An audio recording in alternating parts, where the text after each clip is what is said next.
Chapter 1, Welcome to Synapse Daily. Imagine breathing water like a fish. In 1962, this was almost real. Jacques Cousteau had a wild dream. He wanted humans to live underwater. The ocean floor was his new frontier. Forget the moon and the stars. The deep abyss was the true challenge. Most of our Earth is blue water. Yet, we live only on dry land. Cousteau saw a future beneath the waves. He designed a city for brave explorers. It was not a science fiction movie. It was a daring, scientific reality. Men lived in a pressurized metal tank. They stayed there for many long days. Would you leave the sun behind? Could you handle the heavy water pressure? Today, we uncover the unbuilt city.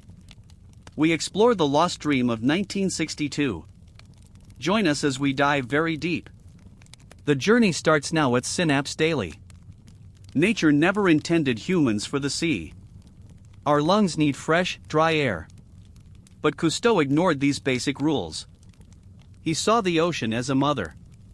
He believed humans must return to it. The project was called Conshelf. It stood for Continental Shelf Station. This was the first step for mankind. The goal was a permanent marine colony. No one had ever tried this before. The risks were incredibly high and dangerous. One mistake could mean instant death. Yet, the divers were ready to go. They turned their backs on the sky. They looked down into the dark blue. What did they find in the deep? Let us find out together right now. Chapter 2, The Silent World. The year 1962 was a strange time. The space race was in full bloom. But Cousteau chose a different path. He called the ocean the silent world. To him, it was a sacred place. He was a world-famous French explorer. People loved his films and his books. He wore a famous red wool hat. But his mind was on engineering marvels. He hated the limits of human biology. Why must we always return for air? He wanted to break these physical chains. He spoke of a new human evolution. He called this being Homo Aquaticus. This man would never need a tank. He would live freely like a dolphin. Cousteau was a poet and a scientist. He saw beauty in the crushing depths. Most people feared the dark ocean floor. Cousteau saw a vast, empty continent there. He wanted to build houses and shops. He even imagined schools under the sea. The ocean was full of untapped riches. Oil, minerals, and food were everywhere. We just needed a way to stay. The silent world was waiting for us. It offered peace and endless mystery. But the sea is also very cruel. It does not forgive any small errors. Cousteau knew the dangers very well. Still, his passion could not be stopped. He gathered a team of brave divers. They were pioneers of a new age. The underwater era was about to begin. The world watched him with great hope. Could a Frenchman conquer the deep abyss? The answer lay deep beneath the waves. Chapter 3, Project Conshelf I. Conshelf I was the grand opening act. The project began off the French coast. The site was near the city Marseille. They built a steel cylinder named Diogenes. It was named after a Greek philosopher. The philosopher lived inside a large tub. This underwater tub was 10 meters deep. It was small and very cramped inside. The walls were made of thick steel. It had to resist the water's weight. 2 men volunteered for this mission. Albert Falco and Claude Wesley were heroes. They were Cousteau's most trusted divers. They stepped into the chamber with courage. The door closed and the water rose. They were now citizens of the deep. For 7 days, they lived there. The world watched with intense curiosity. Would their bodies fail under the pressure? Scientists monitored every single heartbeat. The men breathed a compressed air mix. Their environment was strange and very moist. Everything felt different at 10 meters down. Sound traveled faster through the thick air. Even their voices began to change pitch. They were the first oceanauts in history. The surface was only 10 meters away. But it felt like another whole planet. They were testing the limits of life. Could a man thrive in the dark? The experiment was just starting to work. Waves crashed far above their steel heads. Down there, everything was perfectly still. The pressure was constant and very heavy. But the men felt a strange freedom. They were pioneers in a liquid world. Chapter 4, Diogenes, the First House. Inside Diogenes, space was a luxury. The cabin was only 5 meters long. 2 meters wide was the total limit. It felt like living in a bus. But this bus was under the sea. The men had basic comforts for survival. They had bunk beds for sleeping soundly. A small table served as their kitchen. They even had a small television set. The cables ran all the way up. Support teams sent down hot, fresh meals. They used a waterproof pressure cooker container. The divers ate steak and drank wine. They wanted to live a normal life. But nothing was normal about their home. They spent 5 hours working outside daily. They swam through the open bottom hatch. The water stayed down due to pressure. It was like an upside-down cup. They studied the fish and the rocks. The ocean floor was their new laboratory. They planted signs on the sandy bottom. One sign said Station Conshelf I. They felt like explorers on Mars. The water was clear and very cold. Their wetsuits kept them warm enough. When they returned, they took hot showers. The steam filled the tiny metal room. They laughed and shared their amazing stories. The first underwater house was a success. It proved that humans could adapt. But Cousteau wanted much more than this. He wanted a city, not a hut. The tiny cylinder was just the beginning. A larger world was waiting for them. The Red Sea would be their next stop. Chapter 5, The Transformation of Man. Cousteau had a very radical idea. He wanted to change our very bodies. He spoke about a new human species. This species was called Homo Aquaticus. He imagined surgeons changing our lungs. They would install a special chemical device. This device would act like fish gills. We would breathe the heavy ocean water. It sounds like a dark nightmare. But Cousteau saw it as evolution. We would never need to surface again. The sun would be a forgotten memory. No more heavy air tanks on backs. No more fear of the bends. We would become true citizens of water. This was his most controversial theory. Many scientists were shocked by his words. Can a human mind accept this change? Imagine your chest filled with cold water. You swim through the deep, dark canyons. You feel the current against your skin. You are no longer a land animal. This was the ultimate price for depth. Would you give up your own lungs? It is a haunting, biological question. Cousteau truly believed in this strange path. He wanted to merge man and sea. This dream drove the next big project. The world of water was calling him. He was ready for the next level. The Red Sea was his next target. A real village was about to rise. The blueprint for the future was ready. He needed a place for this species. A place where biology meets the abyss. The transformation was starting in his mind. Soon, it would start in the water. Chapter 6, Conshelf II, The Red Sea. In 1963, the dream grew much larger. The location was the beautiful Red Sea. The site was called Shab Rumi Reef. This was not just one small tank. It was a complete underwater village now. This project was named Conshelf II. It looked like a set from NASA. Several strange buildings sat on the sand. The water was clear and bright blue. The sun reached down to the village. It was 10 meters below the surface. A team of 6 men moved in.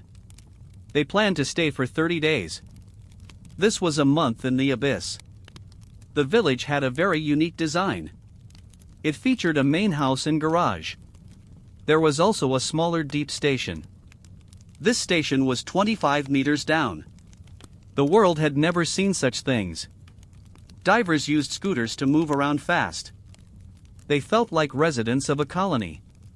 Cousteau was the mayor of this town. He filmed everything for a famous movie.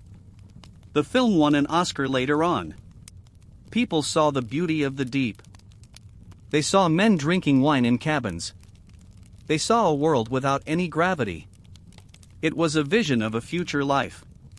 But the pressure was always there, waiting. The sea was testing their metal walls. Could this village survive a heavy storm? The architecture was both thin and strong. Let us look closer at the houses. One building was shaped like a star. It was the crown jewel of Cousteau. The Maison sous la mer was born. Chapter 7, The Starfish House. The main hub was the Starfish House. It was a brilliant, silver-colored structure. 4 arms stretched out from the center. Each arm had a very clear purpose. One arm was for the sleeping rooms. Another held the kitchen and dining area. The third was a busy biological lab. The fourth arm stored all the gear. The center was a large living room. It had large, thick glass portholes inside. Divers sat there and watched the reef. Colorful fish looked back at the men. It was like living inside an aquarium. But the humans were the ones inside. The interior was modern and very clean. They had air conditioning and bright lights. The air was a mix of oxygen. It felt surprisingly normal after some time. The men talked and played chess daily. They listened to music on a record player. But they could never open a window. The pressure outside was double our own. Water was the only thing they saw. The Maison sous la mer was famous. It was a miracle of marine design. Cousteau wanted it to feel like home. He did not want a cold lab. He wanted a place for human spirits. The reef became their private front yard. They shared their space with giant rays. Sharks patrolled the silver walls at night. The men felt safe inside their star. It was a palace under the sea. But secrets were hidden in the hangar. The ocean floor was full of life. Everything was different in the blue blow. Chapter 8, Deep Sea Garage. Near the Starfish stood another grand building. It was the famous Deep Sea Garage. This building was shaped like a dome. It housed the yellow diving saucer Denise. This saucer was a tiny, agile submarine. 2 men could sit inside its belly. The garage used a clever airlock. The bottom was open to the sea. But the air pressure kept water out. The submarine would float in the center. Divers could climb in from the dry. Then they would dive into the dark. The saucer explored the deeper reef walls. It had powerful lights and robotic claws. It could go 300 meters deep. This was the first of its kind. It made the ocean floor very accessible. The saucer looked like a yellow UFO. It moved through the water with grace. The pilots saw creatures from another world. They saw glowing fish and strange worms. The garage was a hub for exploration. It allowed for long, deep-sea scouting trips. The men returned to a dry home. This was a massive leap for science. We were no longer stuck on top. We had a base in the abyss. The garage was a symbol of power. Power over the vast and wild ocean. Cousteau's dream was becoming a city. The silver dome gleamed in the water. It was a garage for the future. But deeper secrets were yet to come. The ocean had many more lessons. The submarine was their only ticket out. The deep sea world was now open.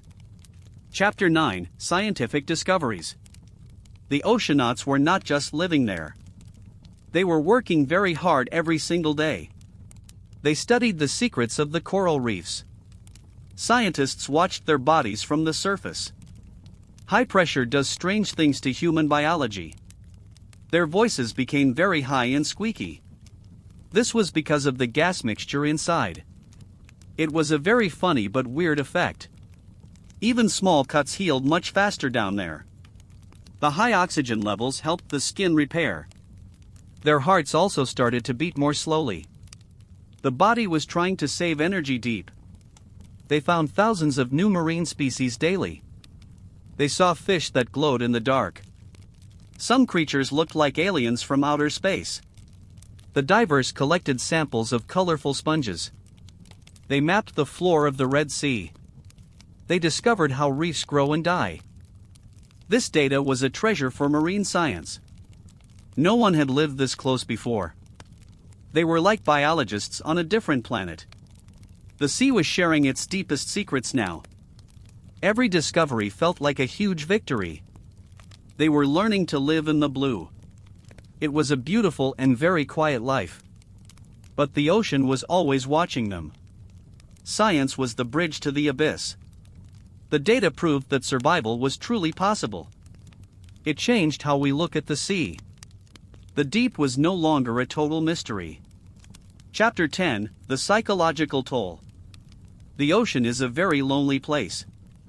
The silence inside the house was often heavy. The men missed the warmth of the sun. Their skin turned very pale and soft. They lost the concept of day and night. The blue glow was the only light source. Sometimes, the isolation felt like a heavy weight. They missed the smell of fresh green grass. They missed the sound of wind in trees. Psychology is a major challenge in the deep. Some divers began to feel a strange peace. Others felt a deep sense of rising panic. Small arguments happened in the tiny rooms. The lack of privacy was very hard. They were always being watched by cameras above. The pressure affects the mind in odd ways. Nitrogen can make a man feel very drunk. This is called the rapture of the deep. Could you stay sane in a steel box? Imagine never seeing a single bird for months. The brain starts to play tricks on you. Shadows in the water looked like sea monsters. The ocean was trying to reclaim their minds. They had to support each other every hour. Friendship was the only thing they had left. The abyss is not just a physical space. It is also a test of human spirit. The men had to be strong and calm. Mental health was their most important gear. Survival meant staying sane in the dark. Chapter 11: The End of the Dream. Project Conshelf III was the final major step. It went much deeper than the others before. The station reached 100 meters in depth. This was a massive feat of human engineering. The pressure was 10 times that of surface. But the world was changing very fast now. Big oil companies became very interested in this. They saw the technology as a new tool. They wanted workers for deep-sea oil drills. Cousteau was very sad about this new direction. He wanted a city for science and peace. The companies only wanted profit and fuel. The cost of the projects became very high. Millions of dollars were spent every single week. The French government eventually stopped the heavy funding. Cousteau's vision of a city began to fade. The dream was becoming too expensive to sustain. He realized his Homo Aquaticus was a fantasy. The metal houses were pulled from the sea. The village in the Red Sea was abandoned. Rust and salt began to eat the steel. The fish moved back into the empty rooms. The era of the sea city was over. It was a tragic end to a dream. The surface had won the battle for now. The money went to space, not the sea. The underwater world was left behind. Cousteau closed the door to his aquatic city. Chapter 12: Cousteau's Legacy. What remains of Cousteau's bold underwater dream? The habitats are now just ghosts of history. Some sit in museums or at sea bottoms. But the lessons we learned are still vital. We now have the International Space Station. Yet, we still have no true sea city. Cousteau opened the door to the inner space. He showed us the beauty of our planet. Today, saturation divers live in pressurized chambers. They work on oil rigs and deep cables. This technology exists because of his brave team. He made the ocean floor feel like home. He taught us to love the silent world. His films inspired a whole generation of scientists. We still look at the waves with wonder. But we chose the stars over the sea. The abyss remains mostly unexplored and very dark. Cousteau's legacy is a call to action. He dared to dream of a blue future. He saw a world where we were fish. His spirit lives in every deep-sea explorer. The unbuilt city is a haunting mystery.